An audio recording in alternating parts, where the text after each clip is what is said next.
The diner was unusually still that morning. The kind of silence where the gentle clatter of coffee cups felt almost intrusive. Sunlight streamed through the broad windows, glinting off the chrome-edged tables and catching in the glass salt shakers. At the corner booth sat Walter Branson, an 81-year-old Korean War veteran, who showed up every morning at precisely 8:15. He wore his favorite flannel shirt, its fabric worn thin at the elbows, and heavy boots that had weathered more winters than most men in the room had seen years. His hands trembled slightly as he lifted his black coffee. Yet his eyes, though lined with age, still held the quiet strength of a man who had once faced fear head-on. But that peaceful morning shattered in a heartbeat. A young, broad-shouldered man, his eyes hard and angry, was arguing with the waitress about his bill. His voice grew sharp, his temper rising, until he caught sight of Walter watching him calmly from across the diner. Something in that old man's steady, composed gaze must have scraped against the thug's fragile pride. Before anyone could react, the young man stormed over and struck Walter across the face. The crack of the blow rang through the diner like a gunshot. Cups rattled. Conversations froze. Walter touched his cheek, stunned, not by the pain, but by the cruelty behind it. If you believe in kindness, in respect for those who came before us, and in the strength of second chances, please take a moment to like this video, share it, and subscribe to Stories of Kindness. Your support helps us keep these powerful true stories alive. The diner fell into heavy silence. The trembling waitress begged the man to leave. Other customers stared down at their plates, too afraid to intervene. Walter didn't retaliate. He sat quietly, one hand covering the growing bruise, his eyes fixed on the coffee he could no longer taste. He wasn't afraid for himself. He had faced worse. But his heart ached for the world, for how quickly respect seemed to fade in the presence of arrogance. An hour passed. Walter remained in his booth, partly because his legs felt too weak to move, partly because he had nowhere else to go.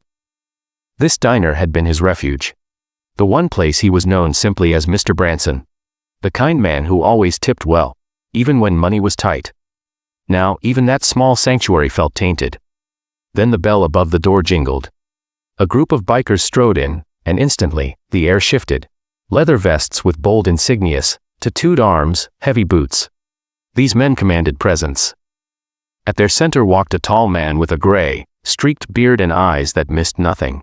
His gaze swept the room, and stopped on Walter. Recognition flickered in Walter's wary expression. The leader was Thomas Branson, his estranged son. The thug who had struck Walter was still there, laughing near the counter, unaware of what fate had just walked through the door. Thomas saw the bruise on his father's cheek, and his jaw tightened. The other bikers noticed too. The diner held its breath, uncertain whether chaos was about to erupt again. But Thomas didn't lunge forward. He approached his father's booth slowly, deliberately, and sat across from him. Without a word, he placed his rough, calloused hand over Walter's trembling one. For a moment, silence spoke louder than any words could. Walter looked at the man his son had become, fierce, loyal, unbreakable. Years of distance and misunderstanding melted in that quiet exchange. Then, the thug finally turned. "What? Needed your gang to protect you, old man?" He sneered, puffing out his chest. The air thickened with tension. Thomas stayed seated, his gaze as hard as granite. The other bikers stood behind him, silent, solid, and formidable. When Thomas finally spoke, his voice was low and steady, each word carrying the weight of command. "That man you hit is my father. He's 81 years old. He fought for this country while you were still a thought. And you thought it was brave to raise your hand against him."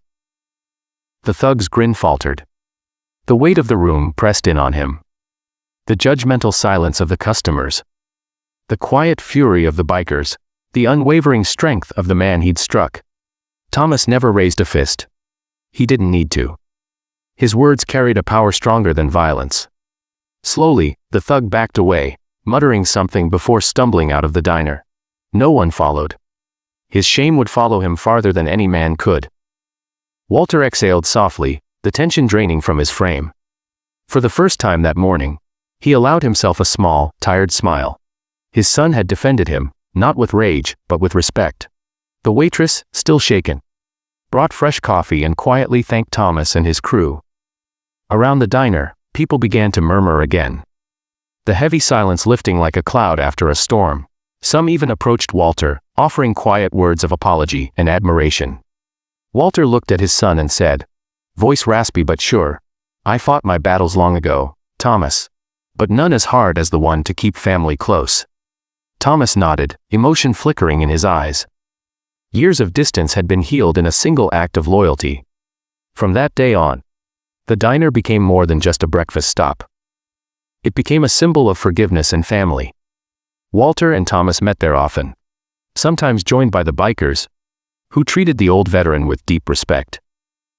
And every time Walter walked through those doors, people remembered that morning, when cruelty was silenced not by fists, but by the quiet power of love and loyalty. If this story touched your heart, please like, share, and subscribe to Stories of Kindness.